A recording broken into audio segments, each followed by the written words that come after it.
Welcome to Menopause Moguls podcast, the Elevation Talk series, with yours truly, Dr. Joyelle. I am Dr. Joyelle, the Menopause Mogul, board certified OBGYN and business coach for Black women 40 and over. And my mission is to educate, embolden, and empower Black women and other women of color in their journey through health and careers.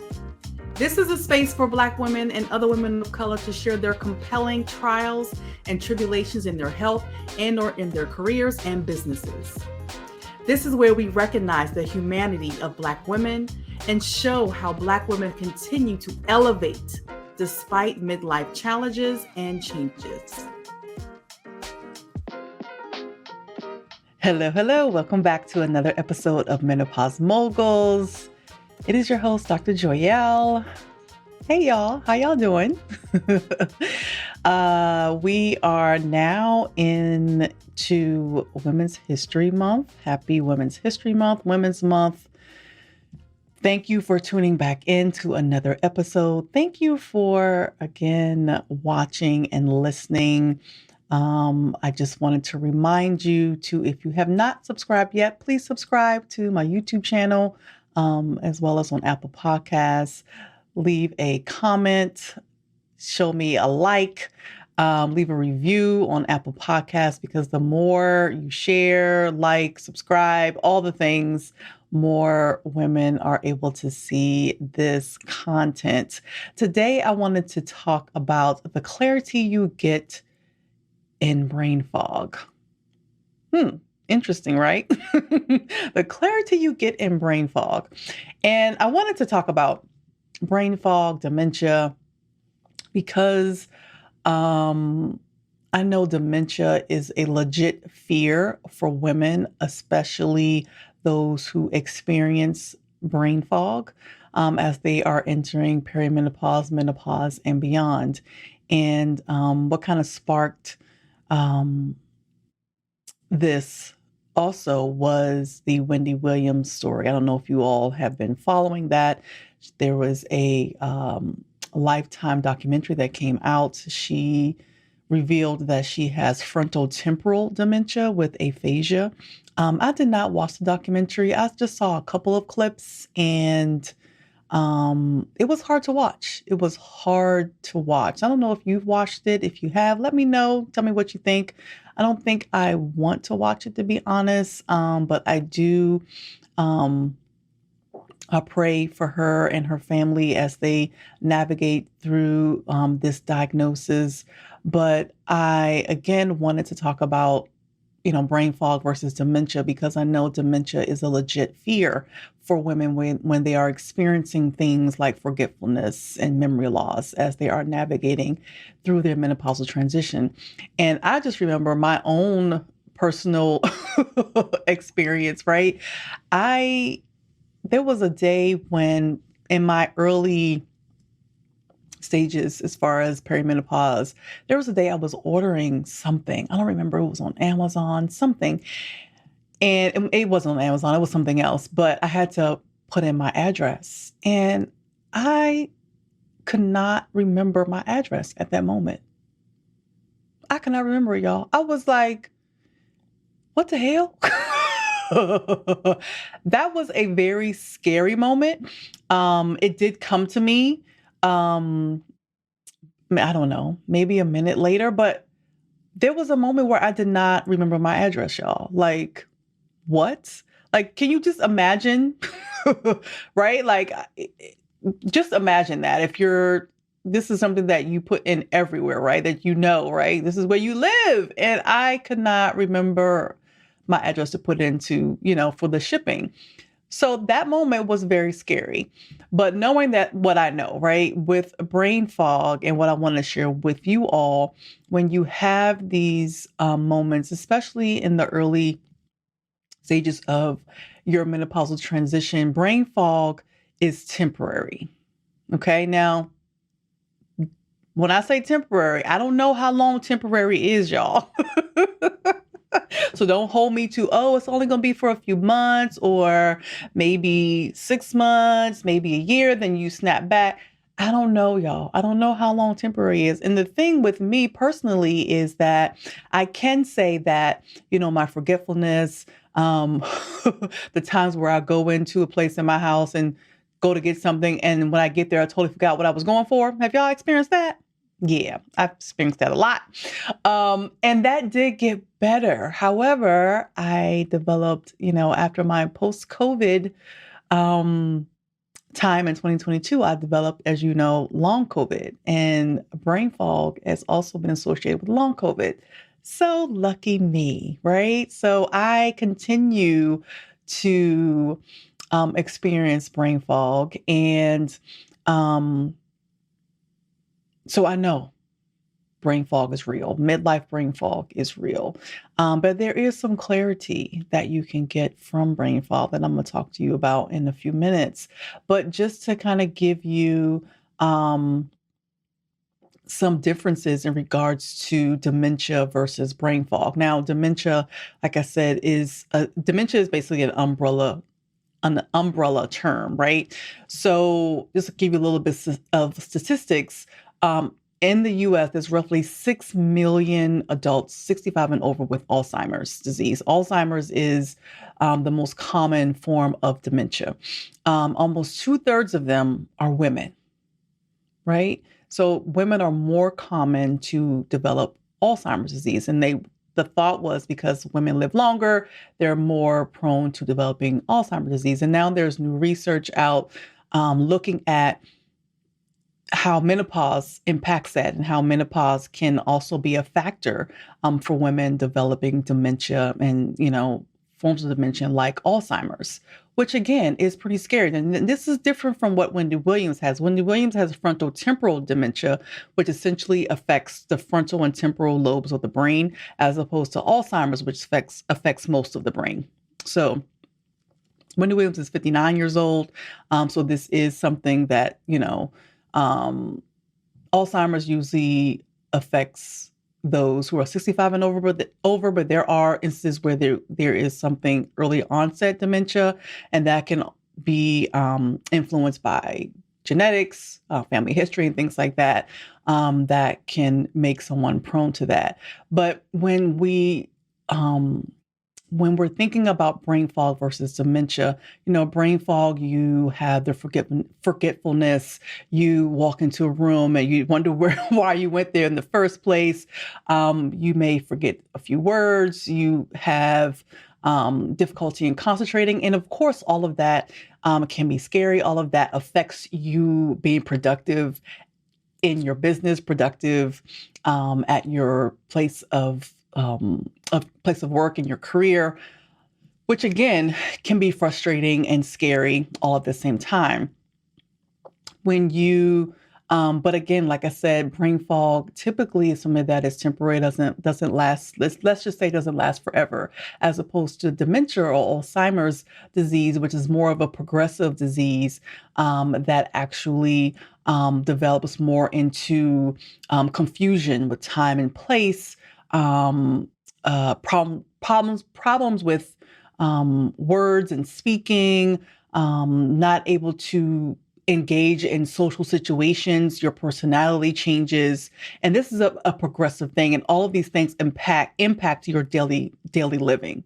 Brain fog, you may get it throughout the day, but you're still able to function, as opposed to Alzheimer's and forms of dementia. This actually impacts you significantly in your daily living, and more so your ability to socialize and things like that. So that's more on the Alzheimer's and dementia, as opposed to brain fog. Like I said, you're going to, forget some things, and, people challenge you, right? Like my kids challenge me all the time. Like, mommy, remind me to do blah, blah, blah. I'm like, no, I can't remind you because I can hardly remember what the things I need to remember.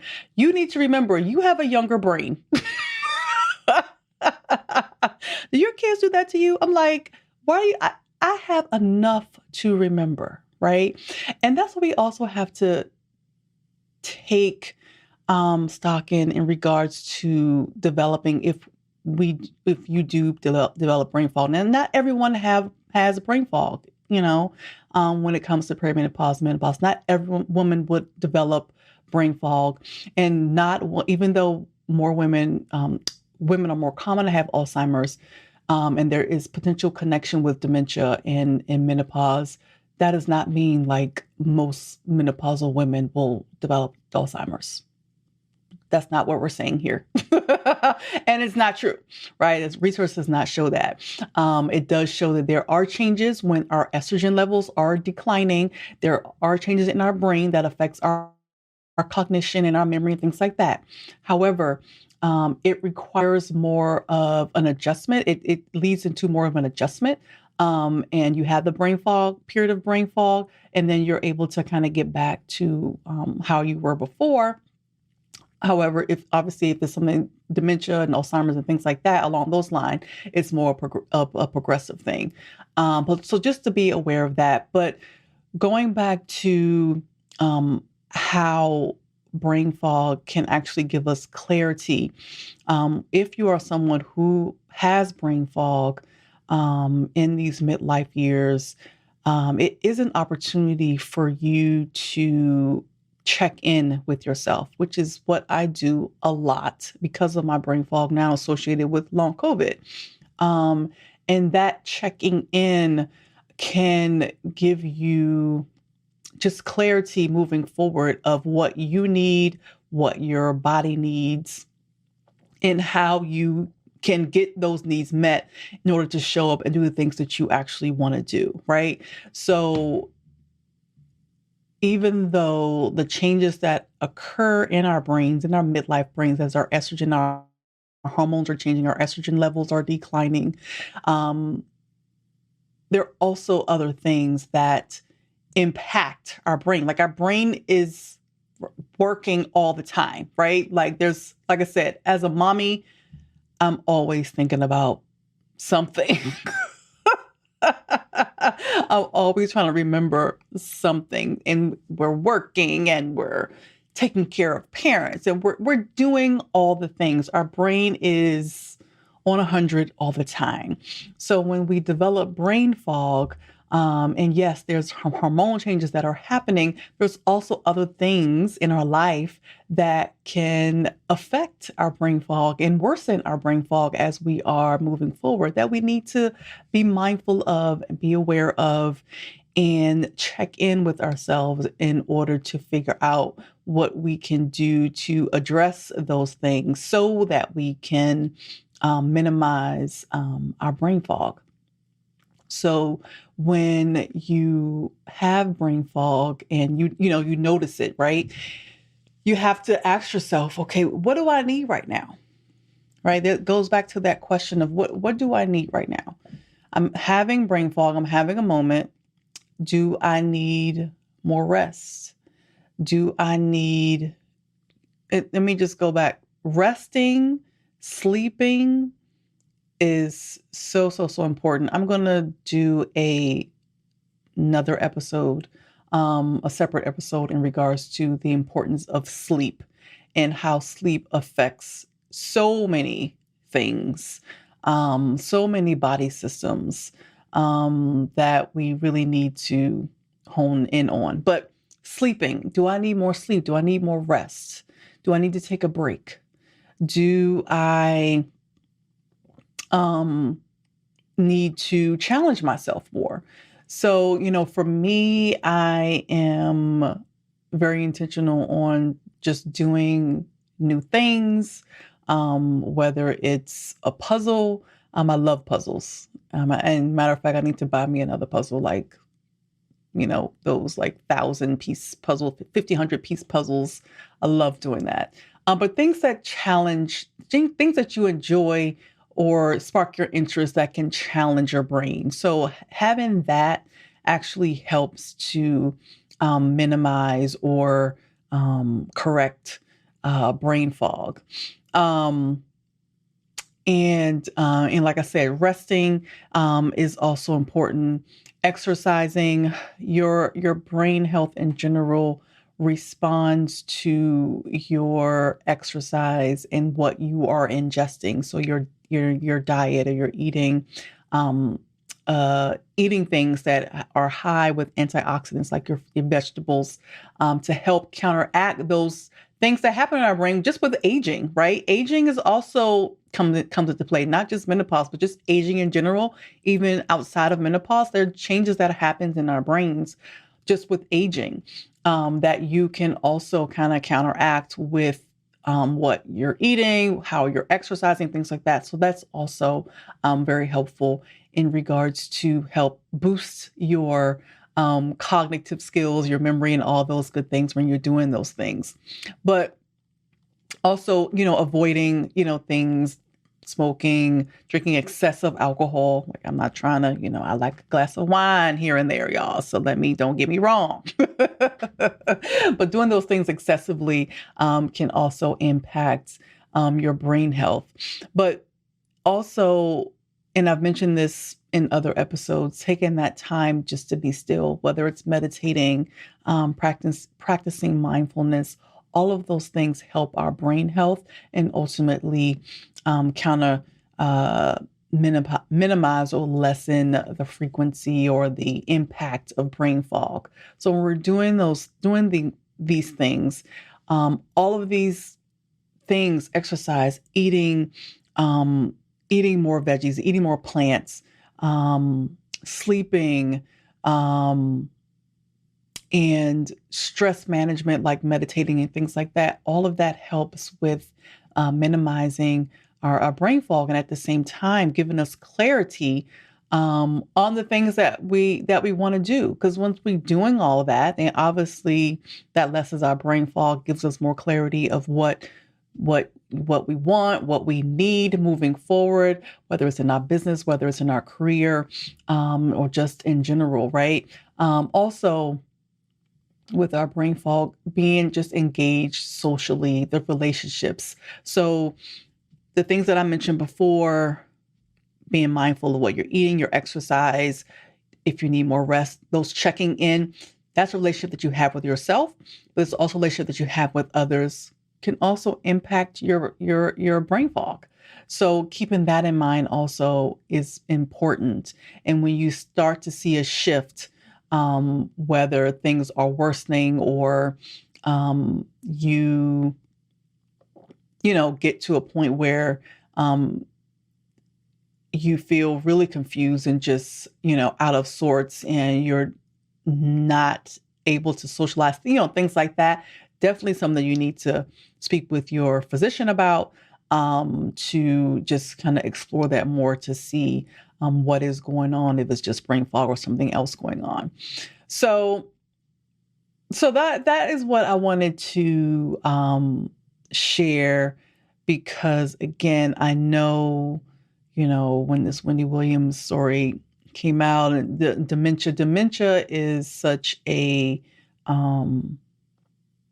it's a term that I just remember a lot of women, when I was practicing, would be afraid of, when they would forget things and couldn't concentrate on certain things, and like, am I going crazy, or am I getting early dementia? Like, what is this? So I know it's a legit thing that us as women can have in the back of our minds, and we also may have family members that have experienced dementia, and then we're just have fear of that. But just know that even though it is more common in women, does not mean that we are most likely to actually get it when we are entering menopause and beyond. Brain fog is definitely, like I said, it's real. It's something that is certainly a lot of women can experience in these midlife streets. But it is, I'm going to say, not forever.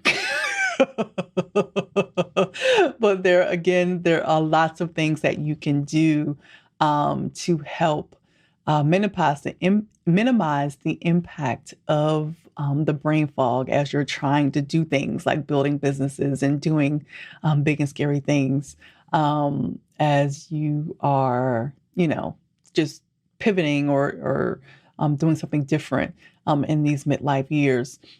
Just give yourself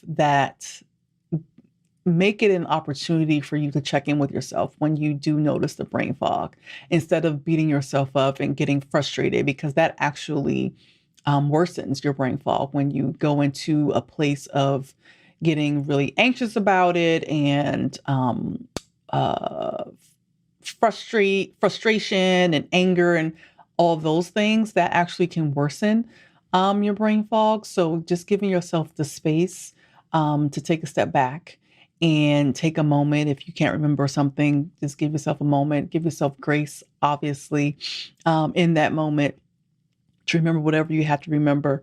Also tell your loved ones to say, I tell my kids all the time, like, listen, don't expect that from me. Don't expect me to remember all that, because I'm not going to. So you also have to be, in a place of acceptance of sometimes. Like sometimes it's like, listen, that's not gonna happen. And when it bounces back, like, oh yeah, okay, I got it. I got it. And if it doesn't, that's okay too. I'm still, again, going, staying within the space of, okay, this brain fog is really showing up a lot today. Why is that? Right? Like, do I need to go to bed? Do I need more sleep? Am I getting enough sleep at night when I do go to bed? Do I need to take a break from whatever I'm doing? Do I need to change the way I exercise? Like all these things is just giving you the opportunity to check in with yourself. So at the same time, that's giving you more clarity. So the clarity in the brain fog is there. If you, again, take the time to check in with yourself to see what you actually need in that moment, right? Because clarity is you understanding what you want and what you want to achieve. So when you have brain fog, you can actually take that moment and be like, all right, what do I need right now? Because what I need, I can do that so I can actually eventually get what I want, whether it's, again, something in your business, something in your career, whatever that thing is. You're not allowing the brain fog to just stop you in your tracks and frustrate you and, get you all flustered because, whatever, you didn't remember a certain thing or whatever. So giving yourself that grace, being kind to your brain at the same time, and knowing that this is all part of the process. It is all part of this journey of perimenopause, menopause, and beyond. So go with that. It won't feel as daunting, right? As you are going through the ups and downs of life, right? Like there's always other things that are going on outside of you. And then, you got this brain fog, like can get you truly flustered and annoyed. But if you take that time, that opportunity to get clarity in that, in a sense of checking in with yourself and figuring out what you need in order to minimize that brain fog in that moment or, in the future. So, all right. All right, y'all. So that's all I have for you today. If that was helpful, let me know. Again, leave a comment if you're watching on YouTube. Leave a review if you're listening on the Apple Podcast app. I really would appreciate to hear what y'all think. All right. All right, y'all. Until next time, as always, sending love and light to you all. And again, remember, as a Black woman, as a woman of color, you have the ability to do anything you are being called to do, right? If you, again, just take the time to check in with you, and also pour into you so that you can do that. All right. All right, y'all. Take care. Bye.